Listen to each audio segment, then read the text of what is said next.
అందరికీ హాయ్ అండి. ఆహ్, ముఖ్యంగా జన సైనికులకి, వీర మహిళలకి నాదొక చిన్న విన్నపం అండి.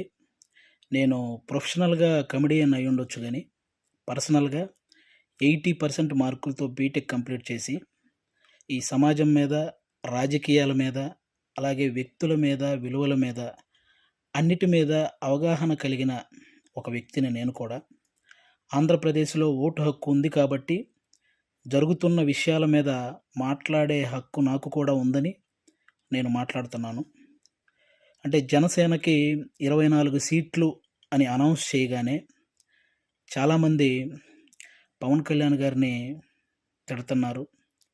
కొంతమంది అలుగుతున్నారు. కొంతమంది అసంతృప్తి చెందుతున్నారు. ఇంకొంతమందయితే మోసిన జెండానే కిందేసి కాలుస్తున్నారు. ఇంకొంతమందయితే వేసిన స్టిక్కర్స్‌ను లాగేసి పీకేస్తున్నారు.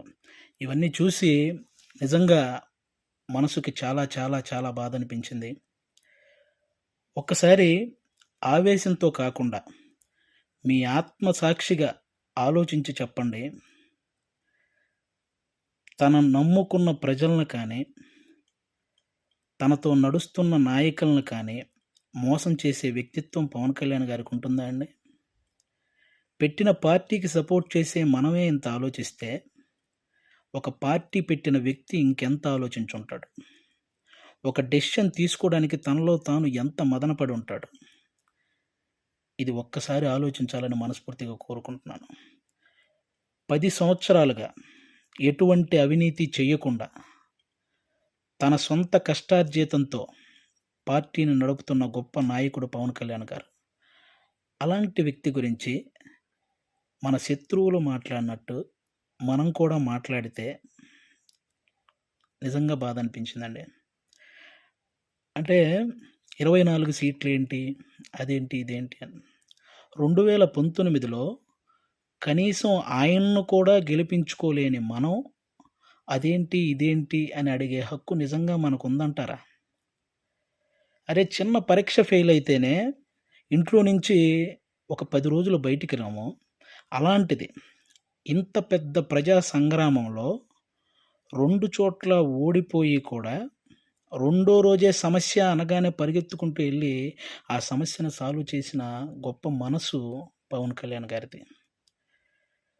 తన పిల్లల కోసం బ్యాంకులో దాచిన డబ్బును కూడా తీసి, కౌలు రైతుల కష్టాలు తీర్చిన పవన్ కళ్యాణ్ గారి గురించా మనం ఇలాంటివన్నీ మాట్లాడేది. ఎన్నో సమస్యల మీద ఎంతోమందికి ఎన్నో రకాలుగా సహాయం చేసిన వ్యక్తిత్వం. 2 అంటే రోజుకు 2,00,00,000 తీసుకునే ఒక స్టార్ హీరో సంపాదించిందంతా సహాయ కార్యక్రమాలకే పెట్టేసి, ఆల్మోస్ట్ అప్పు చేసి మరీ ఒక పార్టీని నడుపుతున్నాడని మీలో ఎంతమందికి తెలుసు? అలాంటి పవన్ కళ్యాణ్ గారి గురించి మనం ఎలా పడితే అలా మాట్లాడేస్తున్నాం. దేశ రాజకీయాల్లో దేశంలో ఇన్ని రాజకీయ పార్టీలున్నాయి. ఇంతమంది రాజకీయ నాయకులున్నారు. ఎవరైనా సరే, మేము అధికారంలోకొస్తే అది చేస్తాం, ఇది చేస్తాం అనేవాళ్ళే కానీ, ప్రతిపక్షంలో ఉండగా ఏనాడైనా వాళ్ళ జేబులో నుంచి ఒక్క రూపాయి తీసి ఎవరికైనా సహాయం చేశారా? అలా సహాయం చేసిన ఏకైక రాజకీయ నాయకుడు పవన్ కళ్యాణ్ గారు. అలాంటి వ్యక్తిని పట్టుకొని మనం కులాన్ని తాకట్టు పెట్టాడు, పార్టీని తాకట్టు పెట్టాడు, ప్యాకేజ్ తీసుకున్నాడు అని చాలా ఈజీగా అనేస్తున్నాం. అమ్మలాంటి కులాన్ని, పార్టీని తాకట్టు పెట్టే వ్యక్తే పవన్ కళ్యాణ్ గారు. డబ్బుకు అమ్ముడుపోతాడా? ప్రతిపక్షంలో ఉన్న టీడీపీ కంటే అధికార పక్షంలో ఉన్న వైసీపీ దగ్గరే ఎక్కువ డబ్బుంటది గదా! మరి అమ్ముడుపోయే వ్యక్తి అయితే వాళ్ళే కొనుక్కోవచ్చు గదా! ఎందుకండి ఈ మాటలు? పవన్ కళ్యాణ్ గారు ప్రజలు పంచే ప్రేమకు బానిస కానీ, నాయకులు పంచే డబ్బుకి ఎప్పటికీ బానిస కాడు, అవ్వడు. అభిమానించటం అంటే మనకు అనుకూలంగా ఉన్నప్పుడు జై కొట్టటం, అనుకూలంగా లేనప్పుడు బాయ్ చెప్పటం కాదండి. ఒక నాయకుడు ఎలాంటి డెసిషన్ తీసుకున్నా దానికి కట్టుబడి ఉండటాన్నే అభిమానించటం అంటారు. అదే నిజమైన అభిమానం అంటారు. అలా ఉండగలగాలి. ఎవరో రెచ్చగొట్టే మాటలు మన మీద కావాలని చూపించే జాలికి వాటిని చూసి మన నాయకుడిని మనమే ఎప్పుడూ తక్కువ చేసి మాట్లాడకూడదు. అలాగే టీడీపీ కార్యకర్తలకు కూడా నా నుంచి ఒక చిన్న విన్నపం అండి.